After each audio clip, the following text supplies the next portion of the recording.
Quem está com a gente hoje é o médico ortopedista Gerislânio Galdino. Sim, boa tarde a todos aqui. Seu Pedro, seu Conrado, eu sou cearense, sou natural aqui de Aurora, no Ceará. Ah, natural de Aurora, né? Sou natural de Aurora e eu fiz residência em São Paulo, em Mogi das Cruzes, né? E estou ingressando aqui por Cajazeiras. Cajazeiras também. Hoje, antes de começar sobre os assuntos, hoje o doutor Gerislânio está atendendo aonde? Eu atendo aqui na Policlínica de Cajazeiras, da Prefeitura, atendo na Ultra Diagnóstico, atendo no Hospital Santa Terezinha, em Souza, e atendo na Policlínica em Aurora. Atendo também no Iguatu, né, no Hospital São Camilo, e atendo na maioria das regiões aqui. Tá com um pique bom para aguentar, Tenez. Desculpa a pergunta inconveniente, mas qual a idade, doutor Gerislânio? 32 anos. Tá jovem. Tá com um pique bom aí. Aguenta, doutor, tudo isso, viaja, vai. Vai e volta. Quanto tempo já de método? 6 anos. 6 anos de medicina. 32 anos, ele tá no pique todo, velho. Né? Aí, às vezes, no final de semana, tudo entre esses atendimentos, sempre tem uma cirurgia, sempre tem um procedimento e a gente faz as atividades direitinho. Doutor Gerislânio, hoje, como você da área de ortopedia, não é isso? Sim. Quais são hoje os principais problemas que você vem diagnosticando aqui no pessoal em relação à área de ortopedia? Olha, as principais doenças ortopédicas mais procuradas aqui na região é osteoporose, em primeiro lugar, né? E doenças relacionadas ao joelho, relacionadas à idade, como artrose de joelho, artrose de quadril, artrose da coluna e as infinitas lombalgias e suas infinitas causas. Uma delas é a hérnia de disco. Ela é uma das queixas principais, é a dor lombar. Artrose é um problema que vem perturbando muito. A gente pensava, na verdade, que a artrose era só coisa de velho, mas tem muita gente jovem também que já está desenvolvendo artrose. Existe cura para a artrose, doutor Gerislânio? Na verdade, a cura da artrose ela não existe, né? Existe o acompanhamento, existem medidas, existem medicações que nós fazemos para manipular ela para que a pessoa tenha uma qualidade de vida, principalmente sem dor. Tá? A principal consequência negativa da artrose é a dor, né? Que acaba incapacitando o paciente para o trabalho, para suas atividades diárias. Existe algum fator genético para isso? Sim, predisposição genética? Isso. Existe, nas causas da artrose, existe o componente genético, né? E o componente de vida da pessoa, dos hábitos de vida, componentes relacionados à profissão, tá? E isso faz com que a artrose piore em certos locais da pessoa, como coluna, joelho, pé, mão. Eu falava aqui, eu vou usar um termo assim, não muito adequado, né? Mas para ficar melhor ilustrado, a gente falava que a artrose, por exemplo, era só doença de velho, só quando o cara estava numa certa idade. Mas existe hoje a chamada artrose juvenil, não é isso? Sim. Além de possíveis predisposições genéticas, o que causa hoje, por exemplo, a artrose em pessoas bem mais jovens? Em pessoas bem mais jovens, a condição esportiva, né? Hoje em dia as pessoas estão praticando esportes de alto rendimento com baixa idade, como fisiculturismo, futebol, basquete, né? E tem as condições relacionadas a doenças pregressas. Faz com que apareça artrose em pessoas com bem menos idade. A alimentação favorece ou não? Não existe correlação entre a alimentação e aparecimento de artrose. Alguns medicamentos, doutor Gerislânio, podem gerar artrose ou piorar o estado da artrose? Não. As pessoas se preocupam mais com aquela relação de medicamentos de uso crônico. Eu tomo tal remédio, vai me dar artrose? Não existe essa correlação entre medicação para diabetes e para pressão alta causando artrose. Muito bem. Eu falo porque às vezes em algumas pessoas falam, não, você não pode tomar, por exemplo, muito antibiótico, porque o antibiótico vai desgastar, enfraquecer os ossos. Existe verdade ou é só mito? Mito, antibiótico e massa óssea, por exemplo, não existe essa relação. Existe com corticosteroides. Corticoide, tipo prednisona. Uso a longo prazo pode causar uma perca de massa óssea que a gente chama de osteoporose. A gente está conversando aqui com o doutor ortopedista Geirislânio Galdino. Eu estava vendo aqui já, o pessoal perguntando aqui, o senhor falou de hérnia de disco, Sim. Lá no início. Hérnia de disco tem cura? Porque hoje, praticamente, todo mundo, por exemplo, gente que trabalha muito sentado, pega muito peso, e aí essa hérnia de disco aí atrapalha, meu amigo, e maltrata, viu, doutor? Para quem está acompanhando a gente pelo rádio e pela TV, antes de responder, eu gostaria que o senhor respondesse, explicasse o que de fato caracteriza a hérnia de disco. O que é de fato a hérnia de disco? Hérnia de disco é quando existe uma herniação, né, do componente do disco para o meio que não é o dele, como por exemplo o canal vertebral, ou ele chegar a comprimir uma raiz nervosa que forma o nervo ciático. Por isso muita gente que diz assim, eu tenho inflamação do nervo ciático. Na verdade, aquela inflamação do nervo ciático é a compressão da raiz que forma o nervo ciático. Diagnosticado, como o Peterson perguntou, tem cura? Há cura? É difícil falar em cura para hérnia de disco, porque ela é uma doença degenerativa. Conforme o disco intervertebral ele vai se desgastando, né, ele vai se degenerando, ele vai causando essas compressões e não existe um medicamento ou um procedimento que faça a gente reverter essa situação de desgaste com o tempo, de degeneração com o tempo. Então, não há como fazer uma substituição do disco? Então, o que existe é procedimentos cirúrgicos, fisioterapia, medicamentos, para que a gente consiga que o paciente fique sem dor, consiga viver sem dor. A maior parte da sua vida sem dor, conseguir realizar todas as suas atividades diárias e de trabalho sem a dor. Muito bem. Outra coisa, Peterson e Dr. Geirislânio, que incomoda muito as pessoas é o chamado bico de papagaio. O bico de papagaio é uma forma de artrose que aparece na coluna. Então... Somente na coluna? O bico de papagaio? Ou pode surgir em outras partes do corpo? Sim, pode surgir em outras partes do corpo. Como no calcanhar, que é conhecido como esporão de calcanho, ou esporão de galo. Esporão de calcanho ou esporão de galo. Tudo faz parte de uma doença chamada artrose.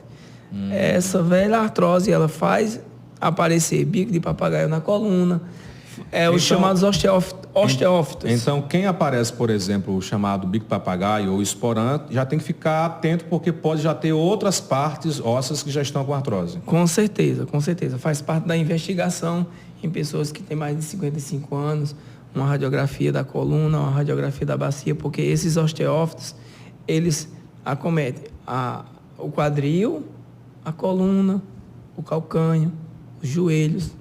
Tem gente, inclusive teve uma época, eu estava ainda em Cajazeiras, quando eu também estive em São Paulo, apareceu também assim os esporões. Isso me deu um trabalho, eu passei meses para tentar aliviar essa situação. Eles, surgindo esses esporões nos calcanhares, por exemplo, doutor, eles podem, de acordo com o medicamento e orientação, eles podem desaparecer, diminuir, ou eles ficam lá para o resto da vida? Eles provavelmente vão ficar lá pelo resto da vida. E existe uma sequência de tratamento que a gente faz para controlar a dor e a pessoa não sinta dor. Existem procedimentos que a gente faz. Cirúrgico, tem que opta, né? Existe procedimento cirúrgico para fazer a remoção. Resolve? Resolve sim. Porque pessoas dizem, não, que retira, mas pode nascer novamente. Isso. E aquele esporão de calcânio que está te causando dor hoje, se a gente conseguir fazer com que ele diminua o estado inflamatório, você consegue viver o resto da sua vida com ele sem sentir dor. Eu conheço muita gente que está, inclusive, não sei se tem alguma correlação, mas eu escuto mais mulheres reclamando de problema no joelho, de dores no joelho, já com início de artrose. É verdade que a artrose do joelho é mais comum nas mulheres? Sim, ou independe? Com certeza. Por com quê? certeza. Né? E isso é um estudo epidemiológico, né, que faz em relação às mulheres de aparecer mais artrose, tá? Não existe uma causa específica porque é em mulheres, né? Ela aparece mais em mulheres.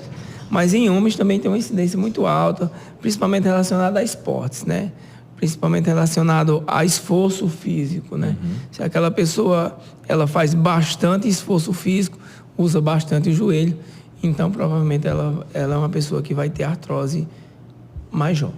Doutor Gerislano, ainda falando da mulher, tem alguma relação, por exemplo, a questão hormonal, a mulher que já está entrando na menopausa, esse momento da mulher, ele pode levar a riscos maiores de artrose e problemas ósseos? Sim, com certeza.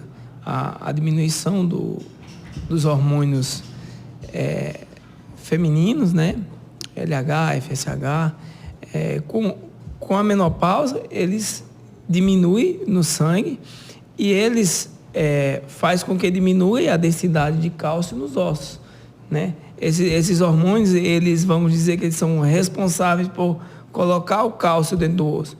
E o cálcio dentro do osso, ele ajuda na rigidez e na resistência do osso. Então, é protocolo, igual a mamografia, fazer-se um exame chamado de densitometria óssea em mulheres que já entraram na menopausa ou que já fizeram esterectomia, né? Ou que já faz tempo que já entrou até na menopausa normal. É protocolo a gente solicitar uma densitometria óssea para todas essas mulheres. Reposição hormonal ajuda? Reposição hormonal ajuda sim, é muito bom.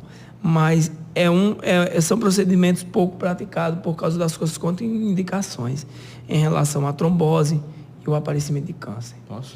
Então, a reposição hormonal é mais praticada de forma específica. Tem que ser avaliado paciente por paciente suas principais contraindicações. Muito bem. Ainda falando sobre esse assunto, estamos conversando com o ortopedista Dr. Gerislânio Galdino. Nós sabemos que, infelizmente, o brasileiro tem um hábito terrível de se automedicar. É porque fulano tomou e aparentemente serviu, eu vou tomar também. E quando surgem problemas ósseos e quando há uma preocupação para não desenvolver esses problemas ósseos, o pessoal corre para as farmácias para tomar cálcio. E tome-lhe cálcio e vai tomar colágeno. Até que ponto tomar cálcio e colágeno pode ajudar a prevenir, por exemplo, casos de artrose? O cálcio e o colágeno, eles não previnem a artrose, né? O cálcio, ele tem que ser absorvido no intestino para ser colocado no osso. Então, ele ajuda no fortalecimento do osso. Então, existem as indicações da suplementação de cálcio. Uma pessoa que tem um cálcio normal, que tem uma vida ativa, né, que não tem outras contraindicações, ou seja, tem baixa idade, não tem outras doenças, está com os hormônios ali tudo em dias, provavelmente essa pessoa não tem indicação de usar cálcio. Então, uma dor no joelho não significa dizer que a pessoa tem que ir na farmácia comprar um cálcio. E um cálcio, ele não serve para dor. Muitas pessoas falam, estou com dor no joelho, mas eu estou só tomando um cálcio. Não tem indicação nenhuma para isso. E tomar cálcio de forma descontrolada pode, inclusive, trazer entupimento das artérias, né?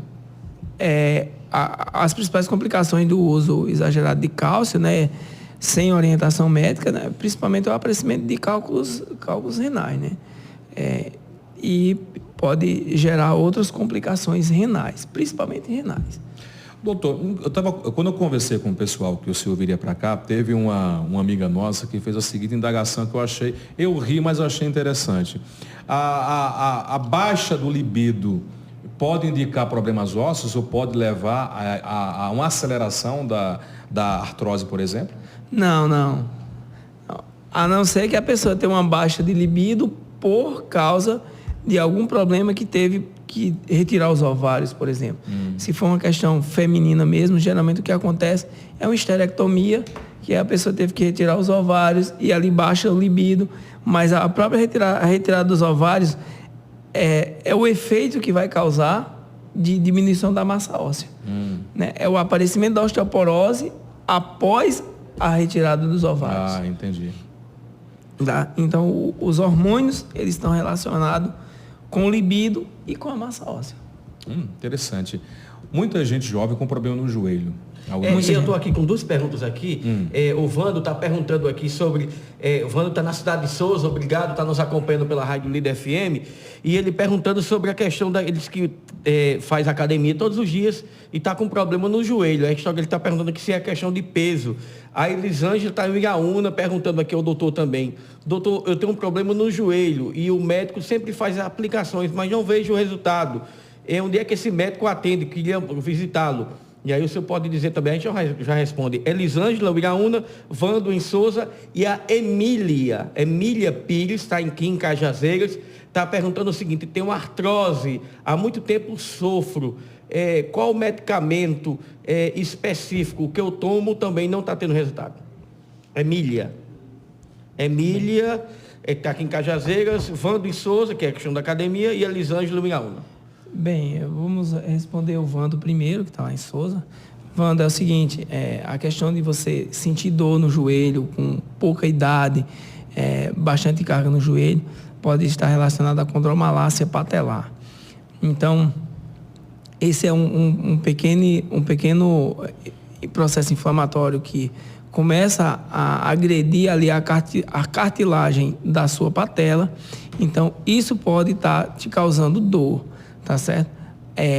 Com certeza você precisa passar no ortopedista para que ele examine o seu joelho, para ele ver se não existem outras lesões associadas, como insuficiência do quadríceps, como tendinite patelar, como osteocondilite dissecante do joelho. Elisângela perguntando aqui também, problema do joelho, perguntando onde é que o senhor atende, se eu poderia repetir. Eu atendo lá na Ultra Diagnóstico, fica ali quase em frente à UPA de Cajazeiras, né? Eu atendo quase todos os dias lá. E existem essas condutas em relação a aplicações no joelho, né? Isso é viscosuplementação, né? E essas aplicações, elas fazem proteger a cartilagem do joelho, estimular a formação de colágeno ali dentro do joelho. Ele não é um medicamento que serve exclusivamente para dor. Então, se você fez uma aplicação com ácido hialurônico no joelho, provavelmente ele não vai corrigir aquele quadro doloroso daquele momento. Ele pode melhorar o quadro doloroso com o tempo. Aí tem a Emília, falando aqui de Cajazeiras também. Emília tem artrose, que ela falou que tem artrose. Se quiser me procurar, eu atendo lá na Ultra Diagnóstico, ali quase em frente à UPA. Também em Souza, estou atendendo também? Atendo em Souza também. Segunda e terça no Hospital Santa Terezinha. Pronto, pessoal daí de Souza também. Atendo quinta-feira também em Souza, na Clínica da Família. E atendo terça à tarde na Clínica Lumen. Lá, queria agradecer o pessoal lá, George, da Clínica Lumen, é uma clínica nova que lá em Souza também. Lá em Souza, Quem está ouvindo a gente pela 97,1 Líder FM. Cícero está em São João do Rio do Peixe, ele diz que tem dor no abdômen para as costas. Isso é um problema de coluna? Ele está perguntando aqui. Pode ser, Cícero, sim. Pode ser um problema de coluna, sim. Mas a situação é ao contrário. É das costas para o abdômen, né? Alguns problemas de hérnia de disco, por exemplo, que acomete a coluna nessa altura do abdômen, ele pode causar dor abdominal mesmo. Colágeno, é bom tomar desde jovem? Sim, colágeno. Independentemente de ter desenvolvido algum problema de artrose, por exemplo? Sim, existem as indicações. Como forma preventiva, na verdade. Existem as indicações para colágeno, né? Criança tomar colágeno não tem sentido. Mas uma pessoa adulto jovem, né, que pratica esporte, ele pode sim tomar colágeno. Uma pessoa que tem uma pequena diminuição da massa óssea já pode tomar colágeno também. Tá certo? Isso é suplementação alimentar, tá? Às vezes qualquer tipo de colágeno? Porque me parece que existe uma diferença. Existe colágeno tipo 1, colágeno tipo 2. Mas o colágeno disponível para suplementação é o colágeno tipo 2. Né? É difícil o colágeno alimentar tipo 1. Muito bem.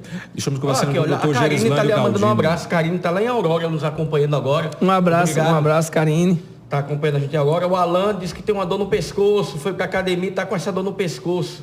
Distensão muscular, Alan.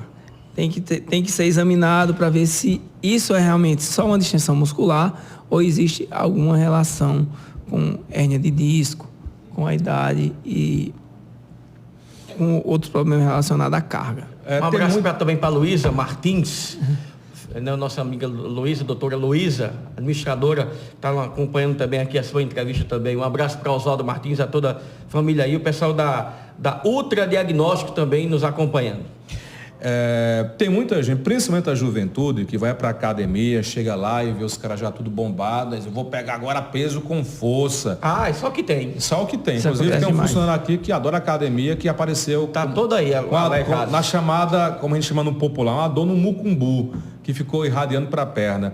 É preocupante, né? A questão da juventude, que muitas vezes vai para a academia, por falta de uma orientação correta, acaba pegando um peso e pode desenvolver problemas seríssimos. Quais os problemas que podem ser decorrentes desse excesso de peso ou de exercícios inadequados?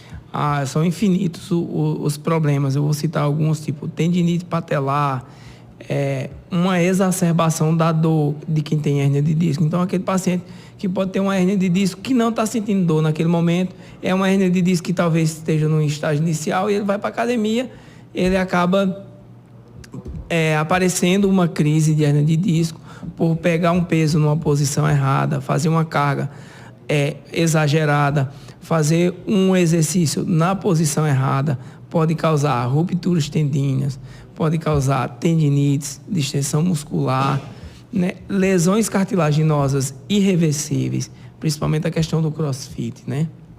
Tem uma pergunta aqui também do Anderson, está aqui na cidade de Souza. Ele disse, tem um formigamento na coxa direita. Pode ser hérnia de disco, formigamento na coxa direita. Eu já acrescento, tem pessoas que se queixam, por exemplo, de formigamento nas pernas como um todo. O que poderá ser? Isso é uma suspeita de hérnia de disco. Na coxa, além da dor, dependendo de onde aparece o nível, de onde é o nível da hérnia de disco, porque a hérnia de disco, ela pode ser torácica, pode ser cervical e pode ser lombar. Lombar, existe o nível L1, L2, L2, L3, L3, L4. Dependendo de onde está aquela hérnia de disco, ela tem um lugar específico na perna, na coxa, no pé, embaixo do pé. Dependendo de onde é esse nível, se for, por exemplo, L1, L2, vai aparecer dor ao nível da coxa e no máximo da perna. Se for L5, S1, a dor já é no calcanhar, na face lateral do pé. Então, a hérnia de disco, ela tem essa característica de aparecer em crises, né, e ter o local específico da dor ou da parestesia. Complementa aqui esse formigamento na coxa. Formigamento da coxa é uma suspeita de hérnia de disco lombar alta, a nível de L1, L2, no máximo L3. Então, é o sintoma neurológico. Então, ele já tem um sintoma de gravidade, que é uma diminuição de sensibilidade, que é o formigamento que ele está descrevendo. Então, precisa de cuidados médicos. Com certeza, com certeza. Enquanto está no início, né? Enquanto ainda a gente consegue fazer medidas para diminuir a progressão da hérnia de disco. Doutor Gerislânio, para esse pessoal que já está com indício, ou já está com indício de artrose, ou joelho, ou bacia, ou coluna, é imprescindível perder peso. Perder peso é muito importante, né? Principalmente em relação ao estado inflamatório que a obesidade causa, né? E a postura, né? A postura em relação à hérnia de disco é muito importante. Então, perder peso é uma medida que vai trazer benefícios, tanto para quem tem artrose, como para quem tem hérnia de disco, como para quem tem bico de papagaio. Perder peso vai ajudar demais. Artrose de quadril. Então, a maioria das doenças ortopédicas, perder peso vai ajudar demais. Em quais casos pode, por exemplo, de dor no joelho e quadril, em quais momentos só vai uma intervenção cirúrgica para uma substituição? No quadril? No quadril, por exemplo. Coxa artrose de quadril, né? Artrose de quadril é uma patologia que o tratamento é com substituição por prótese. É uma cirurgia complexa, não? É uma cirurgia que requer bastante cuidado, tanto do médico quanto do paciente. Ali acontece a substituição parcial ou completa do quadril? Completa. É uma substituição do componente femoral e um componente acetabular. Acetabular é a parte da bacia, né? Onde se coloca o componente de metal, né? E esse componente de metal pode variar com relação à sua composição. Pode ser de cerâmica, pode ser de polietileno, tá? E dependendo de como é o caso, indica-se tal material. Deixa eu só uma pergunta aqui do Hugo, está em Conceição agora. Obrigado, pessoal que está ouvindo a gente pelas emissoras e também pelo canal 3 da Netline HD TV aí em Conceição. Ele está dizendo enxaqueca descendo para o pescoço. Pode ser problema também ortopédico? O Hugo está em Conceição. Com certeza, com certeza. Quem tem hérnia de disco cervical pode iniciar os sintomas com uma cefaleia, principalmente aquelas pessoas que relatam a cefaleia no pescoço para cima, da região cervical para a nuca, tá certo? Até a região retroauricular, né? Tem muita gente que sofre dessa dor na nuca, né? Isso. Quem trabalha muito numa posição só, computador, estudando, é muito recorrente isso, né? Com certeza. Aquela pessoa que sente dor na nuca e uma dor que vai para o ombro e para o braço, ela provavelmente tem uma hernia de disco. Doutor Gerislane, me corrija se eu estiver equivocado, mas parece que os casos de espondilite aquilosante vêm aumentando muito, né? O que é isso? Como saber diferenciar, por exemplo, um caso de espondilite, acho que é espondilite aquilosante, de uma artrose comum? Espondilite aquilosante da artrose comum é na radiografia, pela idade, né? Pela idade do paciente. Ela é um tipo de artrose também, não? Sim.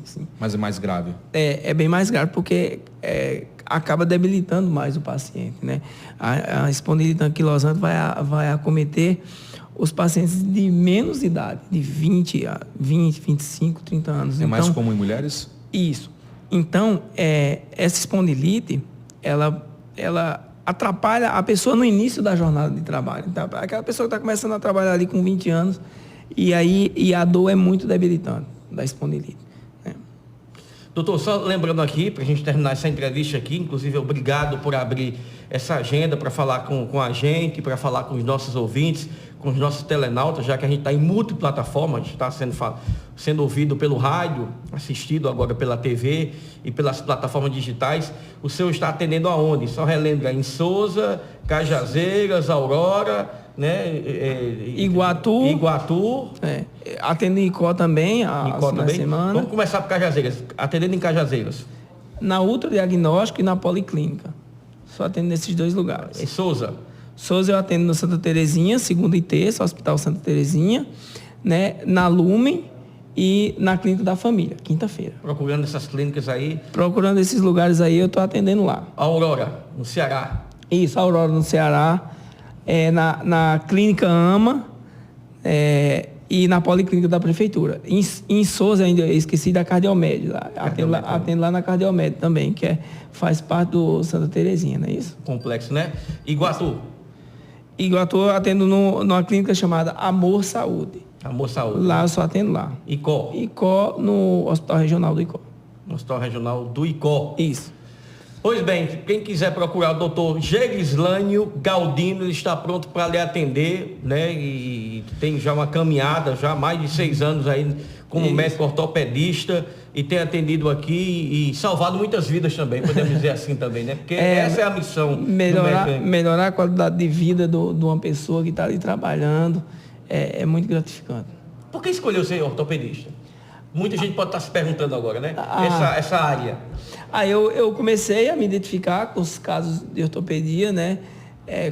Consegui me identificar mais com o fato da resolutibilidade, você conseguir realmente resolver, né?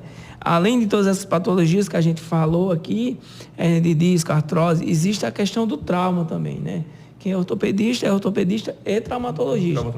Então, assim, tem aquele paciente que teve um acidente, você conseguir fazer uma cirurgia, você conseguir dar de volta a saúde ali que aquele paciente salvar tinha. Uma perna, salvar um braço. É isso aí, salvar uma perna, salvar um braço. Para mim, isso aí já me deixa muito satisfeito. Teve já casos assim, que o senhor disse assim, isso aqui vai dar um problemão, viu? Com certeza, com certeza. Casos de ter que decidir se eu vou amputar agora ou se eu já vou avisar o paciente que ele provavelmente vai perder o seu membro. É difícil. É difícil. É difícil. Nos dias atuais...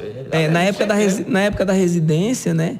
Na época da residência, como o volume de casos é bem maior, então eu consegui ter contato com bastante paciente que perdeu o seu membro, tanto com o paciente que teve um acidente aqui e perdeu o membro na mesma semana, como aquele paciente que a gente insistiu em tratar, insistiu em tentar recuperar aquele membro e depois teve que vir a amputar. Né? Eu estou falando assim de amputação, mas a amputação para a gente é um caso extremo.